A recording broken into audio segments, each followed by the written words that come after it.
SK 하이닉스 주주분들, 지금 시장에서 가장 먼저 구분해야 할 게 있습니다. 하이닉스가 흔들리는 이유가 회사 때문인지 아니면 상품 구조 때문인지입니다. 최근 하이닉스는 좋은 실적 전망이 나와도 하루를 버티지 못하고 밀릴 때가 있었고요. 반대로 별다른 새 호재가 없는데도 짧은 시간 안에 강하게 튀어오르는 날이 있었습니다. 이 정도 움직임을 전부 HBM 경쟁력 하나로 설명하기는 어렵습니다. 국내 단일 종목 레버리지와 미국 ADR, 해외 레버리지 상품과 선물, 신용과 프로그램 주문이 한꺼번에 연결돼 있기 때문입니다. 이 구조를 모르고 가격만 보면요, 회사가 멀쩡한데 공포에 팔 수도 있고 상품이 만든 반등을 추세 전환으로 착각해 가장 높은 곳에서 따라갈 수도 있습니다. 미국에도 엔비디아와 테슬라를 2배로 따라가는 상품이 많이 있습니다. 그런데 이런 상품이 존재한다고 미국 증시 전체가 반복해서 흔들리지는 않아요. 미국 시장은 특정 종목에서 큰 주문이 나와도 다른 업종과 훨씬 큰 파생 시장이 그 충격을 받아낼 수 있습니다. 금융과 헬스케어, 산업재와 소비재, 에너지와 소프트웨어로 자금이 넓게 퍼져 있기 때문입니다. 한국은 시장의 중심이 몇 종목에 지나치게 집중되어 있습니다. 특히 삼성전자와 SK하이닉스가 코스피에서 차지하는 영향력이 굉장히 큽니다. 하이닉스가 흔들리면 하이닉스 한 종목만 내려가는 게 아니에요. 코스피가 밀리고요. 코스피를 추종하는 상장지수 펀드와 인덱스 펀드, 연금과 프로그램 주문까지 영향을 받습니다. 단일 종목 상품에서 시작된 충격이 시장 전체로 번질 수 있는 구조입니다. 하이닉스는 이 가운데서도 움직임이 더 거칠 수 있습니다. 삼성전자는 스마트폰과 가전, 디스플레이와 파운드리까지 사업이 나뉘어 있지만요. 하이닉스는 메모리와 HBM이 기업 가치에서 차지하는 비중이 훨씬 큽니다. 업황 기대가 좋아지면 주가가 빠르게 올라갈 수 있지만 메모리 전망에 작은 의심만 생겨도 낙폭이 커질 수 있습니다. 원래 민감한 종목 위에 2배 상품이 올라탄 겁니다. 레버리지 상품의 위험은 전체 금액보다 기초자산 거래에서 차지하는 비중으로 봐야 합니다. 상품 규모가 커도 하이닉스 본주와 선물 거래가 그보다 훨씬 크다면 시장이 물량을 받아낼 수 있습니다. 반대로 상품에서 조정해야 할 주문이 당일 하이닉스 거래에서 큰 비중을 차지한다면요, 하이닉스를 따라가야 할 상품이 오히려 본주 가격을 다시 움직이기 시작합니다. 확대경이 원본보다 커지는 상황이 생기는 겁니다. 2배 상품이 어떻게 움직이는지 숫자로 보겠습니다. 투자자 자금 100억 원이 들어있는 하이닉스 2배 상품이 있다고 해볼게요. 하루 움직임을 2배로 만들기 위해 운용사는 약 200억 원 규모의 하이닉스 주식이나 선물 스와프 같은 파생 노출을 확보합니다. 그런데 하이닉스가 하루에 10% 떨어지면 200억 원이던 노출은 180억 원이 되고요. 투자자의 순자산은 손실을 반영해 80억 원으로 줄어듭니다. 다음 거래일에도 2배로 출발하려면 80억 원의 2배인 160억 원만 노출돼 있어야 합니다. 현재는 180억 원이기 때문에 20억 원을 줄여야 해요. 하이닉스 주식을 팔 수도 있고요. 선물이나 다른 파생 노출을 줄일 수도 있습니다. 회사의 전망을 나쁘게 봐서 파는 게 아닙니다. 상품이 약속한 배율을 다시 맞추기 위해 파는 겁니다. 이 매도가 시장에서 충분히 흡수되지 않으면 문제가 생깁니다. 하이닉스가 내려간 뒤 상품에서 추가 매도가 나오고요. 그 주문 때문에 현물과 선물 가격이 한 번 더 눌립니다. 하락폭이 커지면 환매가 늘 수 있고 운용사는 다시 포지션을 줄여야 합니다. 가격 하락이 다음 매도를 부르는 순환이 생기는 겁니다. 상승할 때도 같은 구조가 반대로 작동합니다. 하이닉스가 강하게 오르면 2배 상품의 수익률이 크게 올라가고요. 그 수익률을 본 새로운 투자자가 들어옵니다. 운용사는 유입된 자금과 목표 배율을 맞추기 위해 노출을 늘릴 수 있습니다. 가격이 올라 자금이 들어오고 새 자금이 들어와 다시 가격을 밀어올리는 흐름입니다. 그래서 하이닉스가 오를 때는 상승의 출발점을 봐야 합니다. HBM 주문과 이익 전망이 높아진 뒤 레버리지 자금이 붙었다면요, 상승의 중심은 회사에 있고 상품은 속도를 키운 겁니다. 반대로 기업 전망에는 변화가 없는데 2배 상품에만 돈이 물렸다면 조심해야 합니다. 유입이 멈추는 순간 그동안의 상승을 만들었던 구조가 매도로 바뀔 수 있습니다. 하이닉스의 실제 가치를 결정하는 첫 번째 요소는 HBM입니다. 하이닉스가 높은 평가를 받은 이유는 일반 메모리를 많이 만들기 때문이 아니에요. 인공지능 가속기에 들어가는 HBM에서 고객 인증과 양산 경험, 수율과 공급 이력을 먼저 확보했기 때문입니다. 일반 디램은 업황이 좋아지면 주요 업체의 이익이 함께 늘 수 있지만요, HBM은 기술과 인증에서 회사별 차이가 크게 벌어집니다. 현재 선두라는 사실만으로 높은 평가가 계속되지는 않습니다. 다음 세대 제품에서도 고객 인증을 먼저 받아야 하고요. 생산량을 늘리는 과정에서도 높은 수율을 유지해야 합니다. 제품 성능이 좋아도 고객이 원하는 시기에 충분한 물량을 공급하지 못하면 경쟁사의 기회가 넘어갈 수 있어요. 성능과 수율, 납기까지 함께 지켜야 선두가 실적으로 이어집니다. 고객 구성도 중요합니다. 특정 고객 한 곳의 주문에 지나치게 의존하면 해당 고객의 제품 일정과 설비 투자 변화에 실적이 크게 흔들릴 수 있습니다. 주요 GPU 기업뿐 아니라 주문형 인공지능 반도체 회사와 다양한 데이터 센터 고객으로 공급처가 넓어져야 합니다. 한 세대 제품에서 끝나는 게 아니라 다음 세대까지 계약이 이어져야 현재의 높은 이익을 오래 유지할 수 있습니다. 두 번째 요소는 일반 D램과 낸드입니다. 하이닉스가 HBM 선두 기업으로 평가받더라도 전체 이익에서 일반 메모리가 차지하는 비중은 여전히 큽니다. 일반 메모리 가격이 강하면 HBM과 함께 영업이익이 빠르게 늘고요. 가격이 하락하기 시작하면 HBM 성장만으로 전체 충격을 모두 막기 어려울 수 있습니다. 시장에서는 앞으로 공급이 늘어나는 시점을 걱정하고 있습니다. 삼성전자와 마이크론이 HBM과 일반 메모리 생산 능력을 확대하고 있고요. 중국 업체들도 대규모 투자를 준비하고 있습니다. 현재 공급이 부족하더라도 여러 회사가 동시에 설비를 늘리면 몇 년 뒤 준비된 물량이 한꺼번에 나올 수 있습니다. 주식시장은 현재의 부족보다 미래의 공급을 먼저 계산합니다. 다만 HBM은 일반 D램처럼 공장만 지으면 바로 공급이 늘어나는 제품은 아닙니다. 고객 인증과 수율, 패키징과 발열 관리까지 통과해야 하고요. 같은 웨이퍼를 사용해도 만들 수 있는 완제품 수가 제한됩니다. 고객과 미리 공급량을 정하는 장기 계약도 늘고 있습니다. 이런 구조가 과거보다 메모리 호황을 길게 만들 수 있다는 근거입니다. 그렇다고 공급 과잉 가능성을 완전히 지우면 안 됩니다. 반도체 호황이 시작될 때마다 이번 수요는 과거와 다르다는 이야기가 나왔습니다. 그러나 설비 투자가 실제 생산량으로 이어진 뒤에는 가격이 흔들렸어요. 하이닉스가 높은 이익을 계속 유지하려면 가격 상승이 둔해져도 고부가 제품 비중과 수율 개선으로 수익성을 지켜야 합니다. 세 번째 요소는 빅테크의 인공지능 투자입니다. 하이닉스 HBM 수요는 엔비디아 한 회사만으로 결정되지 않습니다. 알파벳과 마이크로소프트, 아마존과 메타 같은 회사들이 데이터 센터 투자를 이어가야 합니다. 이 기업들이 인공지능 서버를 늘리면 가속기와 함께 들어가는 HBM 주문도 증가할 수 있습니다. 반대로 빅테크가 투자 속도를 낮추겠다고 말하면요, 이미 계약된 물량이 즉시 취소되지는 않더라도 시장은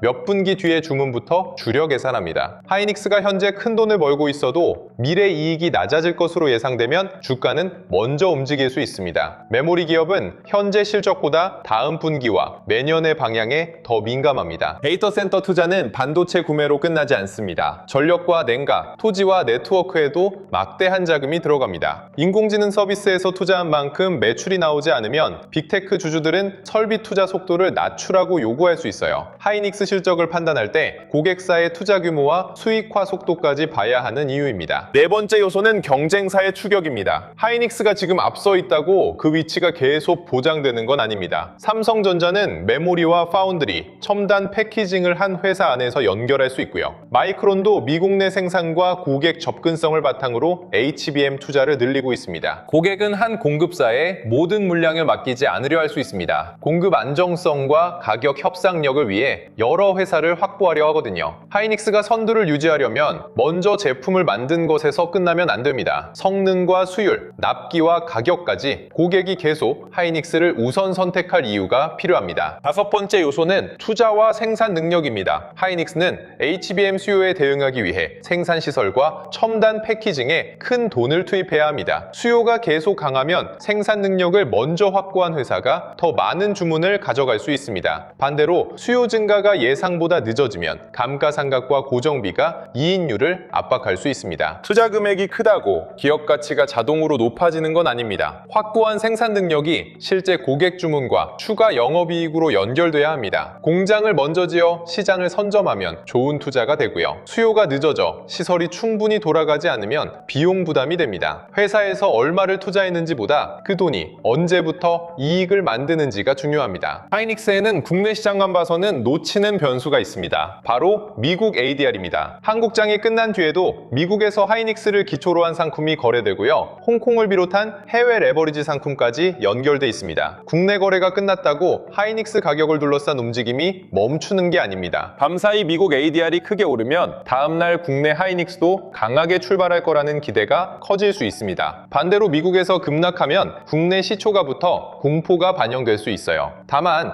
ADR 가격을 국내 본주의 목표 가격처럼 그대로 계산하면 안 됩니다. 미국 시장에서 바로 거래할 수 있다는 접근성과 제한된 유통 물량, 현지 투자자의 수요에서 나온 프리미엄이 포함될 수 있기 때문입니다. ADR과 국내 본주의 가격 차이가 커지면 차익 거래 자금도 움직입니다. 미국 가격이 국내 가격 쪽으로 내려올 수도 있고요. 국내 본주에 매수가 들어오며 차이가 좁혀질 수도 있습니다. 어느 쪽에서 만날지는 미리 단정할 수 없어요. 가격 차이가 큰 동안에는 기대와 변동성이 함께 커질 수 있습니다. 이제 레버리지 구조가 약해지고 있는지 확인할 기준을 보겠습니다. 가장 먼저 볼 건 단일 종목 레버리지 상품의 순자산과 거래대금입니다. 규제가 발표됐다는 사실만으로는 부족해요. 새로운 자금 유입이 실제로 줄어드는지, 기존 투자자의 환매가 시장에 충격을 주지 않고 진행되는지 봐야 합니다. 상품의 크기가 그대로라면 되먹임 구조도 쉽게 사라지지 않을 수 있습니다. 기존 상품을 한꺼번에 없애는 것도 답이 되기 어렵습니다. 즉시 청산하면 운용사가 보유한 하이닉스 주식과 선물 노출을 줄여야 하기 때문이에요. 상품을 없애는 과정에서 본주의 새로운 매도 압력이 나올 수 있습니다. 신규 진입의 문턱을 높이고 기존 규모가 서서히 감소하도록 유도하는 방식이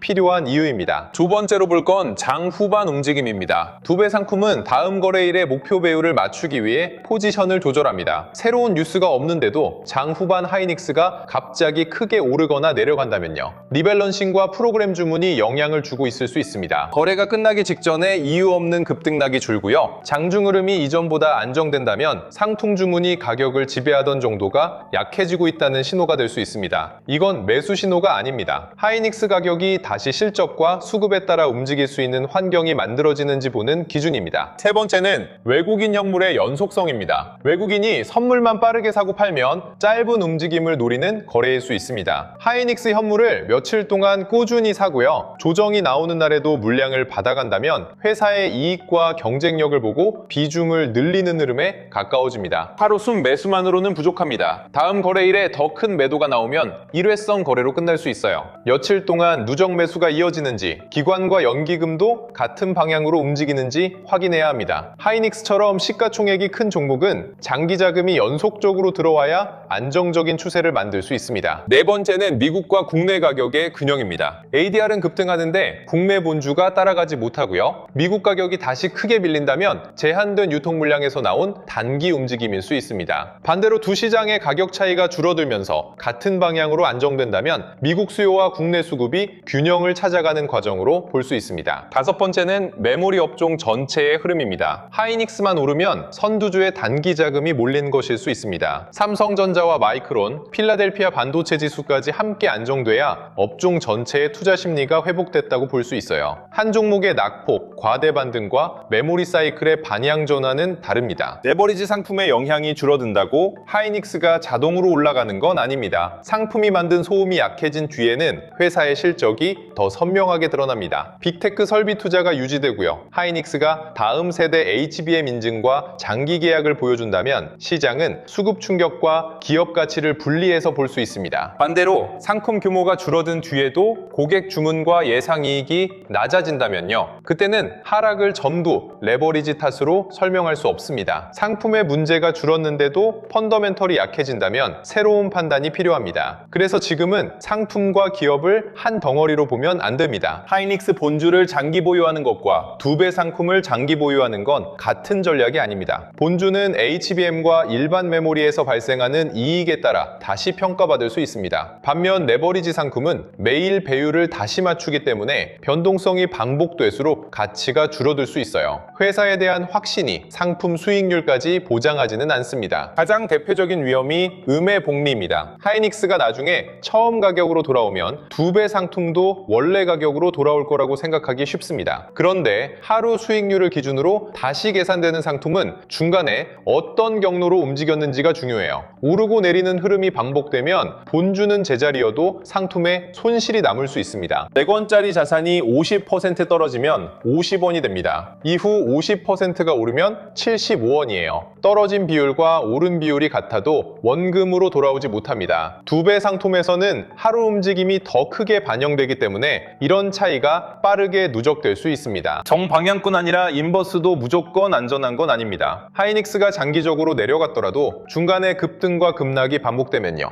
매일 수익률을 다시 계산하는 과정에서 하락에 베팅한 상품도 가치가 줄어들 수 있습니다. 방향뿐 아니라 움직이는 경로와 시간까지 맞춰야 하는 상품입니다. 신용까지 사용하면 위험은 더 커집니다. 빚을 내 하이닉스 본주를 사고요. 그 위에 2배 상품까지 보유하면 레버리지 위에 레버리지를 얻는 구조가 됩니다. 주가가 내려갈 때 상품의 리밸런싱, 매도와 신용 반대 매매가 함께 나올 수 있습니다. 반대 매매는 회사 실적을 기다려주지 않습니다. 담보 비율이 기준 아래로 내려가면 증권사가 물량을 강제로 정리할 수 있어요. HBM 경쟁력이 살아있고요. 며칠 뒤 좋은 실적이 발표되더라도 계좌가 먼저 정리되면 이후 반등은 내 수익이 되지 못합니다. 자, 그래서 지금부터 드릴 이야기가 진짜 핵심이에요. 지금 뭘 해야 할지 모르겠는 분들, 특히 주식 투자를 시작한 지 얼마 안 된 분들은 여기부터 꼭 집중해 주세요. 현재 시장을 보면 돈이 레버리지 상품 쪽으로 과하게 몰려 있습니다. 그동안 삼성전자와 SK하이닉스가 코스피 전체를 끌어올렸는데 여기에 레버리지 수급까지 복잡하게 얽히면서 주가는 올라갈 때 제대로 가지 못하고 내려갈 때는 훨씬 빠르게 밀리고 있어요. 이럴 때 가장 위험한 생각이 뭔지 아세요? 이렇게 많이 떨어졌으니까 조금만 기다리면 다시 오르겠지? 바로 이 생각입니다. 제가 썸네일을 조금 자극적으로 만들고 제목도 강하게 잡는 이유가 있어요. 좋은 이야기를 하면 사람들이 찾아서 봅니다. 그런데 조심해야 한다거나 지금 위험하다는 이야기를 하면 잘 보지 않아요. 보고 싶은 것만 보고 듣고 싶은 이야기만 들으려고 하죠. 하지만 주식시장은 내가 보고 싶은 방향으로만 움직여주지 않습니다. 지금 내 종목이 어디에 있고 내 계좌가 얼마나 위험한 상태인지 현실부터 제대로 봐야 해요. 그래야 손실이 더 커지는 걸 막고 다음 기회가 왔을 때 움직일 수 있습니다. 지금 기업들의 실적이 갑자기 무너진 건 아니잖아요. 반도체 전망도 여전히 살아있고 좋은 소식도 계속 나오고 있습니다. 그런데 주가는 어떻습니까? 좋은 뉴스가 나와도 하루를 버티지 못하고 다시 떨어져요. 잠깐 반등하나 싶으면 매물이 쏟아지고 이제 바닥인가 싶으면 또 저점을 깨버립니다. 조금이라도 주식을 해보신 분들이라면 지금 시장이 정상적으로 움직이고 있지 않다는 걸 느끼실 거예요. 이런 장에서 기업 하나만 믿고 계속 버티는 건 위험합니다. 좋은 회사와 지금 당장 주가가 오르는 회사는 다르거든요. 회사가 아무리 좋아도 시장에서 다시 사주는 돈이 들어오지 않으면 주가는 계속 눌릴 수 있습니다. 마이너스 10%에서 기다린 시간이 아까워서 버텼는데 마이너스 20%가 되고 거기서 또 본전 생각에 붙잡고 있다가 손실이 더 커지는 경우가 정말 많아요. 시장은 내가 얼마나 오래 기다렸는지 봐주지 않습니다. 그렇다고 지금 당장 전부 팔라는 이야기도 아니에요. 기다릴 종목은 기다려야죠. 다만 왜 기다리는지, 어느 가격과 어떤 신호까지 확인할 것인지는 알고 기다려야 한다는 겁니다. 같은 마이너스 20%라도 상황은 사람마다 완전히 다릅니다. 그 종목이 계좌에서 10%를 차지하는 사람과 70%를 차지하는 사람의 대응이 같을 수 없고요. 현금을 절반 남겨둔 사람과 이미 모든 자금을 넣은 사람도 똑같이 움직이면 안 됩니다. 그래서 지금은 종목 하나의 전망만 볼 게 아니라 내 매수가와 비중, 남은 현금부터 함께 봐야 해요. 내 종목이 반도체 전체와 같이 밀리고 있는 건지 아니면 시장이 반등해도 혼자 뒤처지고 있는지도 비교해 봐야 하고요. 외국인이 선물만 잠깐 사고 빠지는 건지 현물까지 함께 사들이기 시작했는지, 프로그램 매수가 장중에만 들어왔다가 사라지는지, 종가까지 남아있는지, 거래대금이 붙으면서 올라오는 반등인지, 거래도 없이 잠깐 튀어오른 건지도 확인해야 합니다. 하루 올랐다고 하락장이 끝난 게 아니에요. 이런 변화가 함께 나타나야 그때부터 시장이 조금씩 달라지고 있다고 볼 수 있는 겁니다. 그런데 이걸 매일 혼자 확인하기가 쉽지 않죠. 외국인 수급을 보라는데 어디에서 봐야 하는지 모르겠고, 프로그램 매매와 거래대금을 확인해도 그 숫자가 좋은 건지 나쁜 건지 판단하기 어렵습니다. 거기에 내 종목까지 계속 떨어지고 있으면 마음이 급해져요. 지금이라도 팔아야 하나 하나 아니면 조금 더 사야 하나. 영상을 계속 찾아봐도 사람마다 말이 다르니까 오히려 더 혼란스러워지고요. 그래서 제가 지금 같은 장에서 뭘 먼저 확인하고 어떻게 대응해야 할지 막막한 분들을 위해 몇 가지 자료를 준비했는데요. 당장 하락이 더 나왔을 때 무엇부터 확인해야 하는지, 어느 신호까지는 기다려볼 수 있고 어떤 변화가 나타나면 비중을 다시 살펴봐야 하는지를 하락장 대응 가이드에 담아두었습니다. 그리고 그 기준을 내 계좌에는 어떻게 적용해야 할지 고민되는 분들을 위해 보유 종목 무료 진단도 함께 준비했어요. 보유 종목과 매수가, 현재 손익과 비중을 바탕으로 한 종목에 돈이 너무 많이 몰려있지는 않은지, 시장보다 유독 약하게 움직이는 종목은 무엇인지, 지금 계좌에서 어떤 종목부터 살펴봐야 하는지 확인하실 수 있습니다. 종목마다 똑같이 물을 타거나 한꺼번에 팔기 전에 기다려볼 종목과 반등이 왔을 때 비중을 살펴볼 종목부터 나눠보자는 겁니다. 현재 계좌를 어느 정도 점검했다면 그 다음에는 시장이 돌아섰을 때를 준비해야겠죠. 개별 종목에 다시 큰 돈을 넣기가 부담스러운 분들을 위해 반도체 ETF 매매 정보도 정리해두었습니다. 같은 반도체 ETF처럼 보여도 삼성전자 비중이 높은 상품이 있고 SK하이닉스 움직임을 더 크게 따라가는 상품도 있어요. 국내 반도체 전체에 나눠 투자하는 상품도 있고요. 각 상품이 무엇을 담고 있는지, 변동성이 큰 지금은 어떤 흐름을 확인한 뒤 관심을 높여야 하는지 비교해서 보실 수 있습니다. 하락장이 끝난 뒤 시장의 돈이 먼저 향할 만한 후보도 미리 살펴볼 수 있도록 하락장 종료 후 급상승 히든 종목 자료까지 함께 준비했습니다. 그냥 많이 떨어져서 싸 보이는 종목을 모아둔 건 아니에요. 시장이 흔들리는 동안에도 실적이 유지되고 있는지, 외국인과 기관의 자금이 완전히 빠져나가지는 않았는지, 같은 업종 안에서 상대적으로 잘 버티고 있는지를 보고 추려낸 후보들입니다. 시장이 돌아선 뒤 이미 급등한 종목을 뒤늦게 따라가지 않으려면 하락이 끝나기 전부터 이런 종목들을 보고 있어야 하거든요. 다만 자료를 한번 확인했다고 시장이 그대로 멈춰 있는 건 아니잖아요. 오늘까지 버티던 가격이 내일 무너질 수도 있고, 계속 팔던 외국인이 갑자기 현물과 선물을 함께 사들이기 시작할 수도 있습니다. 그래서 그날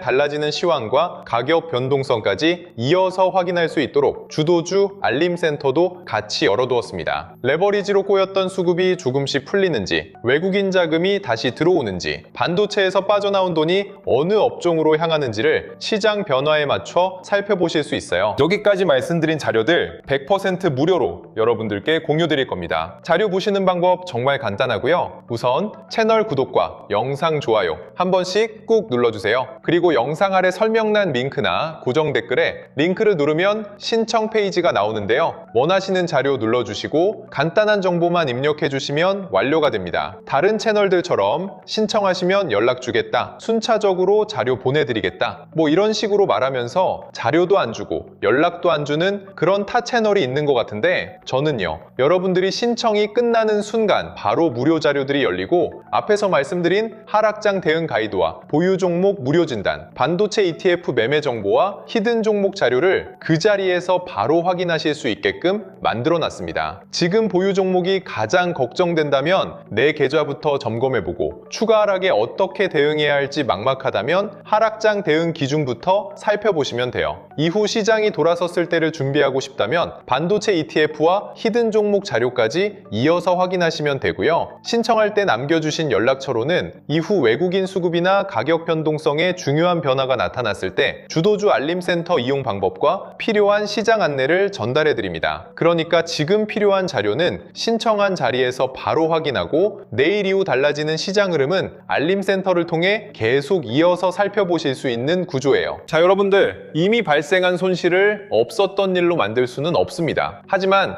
여기서 계속 아무런 기준 없이 기다릴지 아니면 내 계좌부터 확인하고 다음 대응을 준비할지는 지금 결정할 수 있어요. 계좌를 열 때마다 뭘 해야 할지 몰라 답답하셨다면 이번에도 언젠가는 오르겠지 하고 그냥 넘기지 마세요. 내 종목을 왜 계속 가져가는지, 어디까지 기다릴 건지, 반등이 나왔을 때는 어떻게 할 건지 지금부터 하나씩 확인해 두셨으면 좋겠습니다.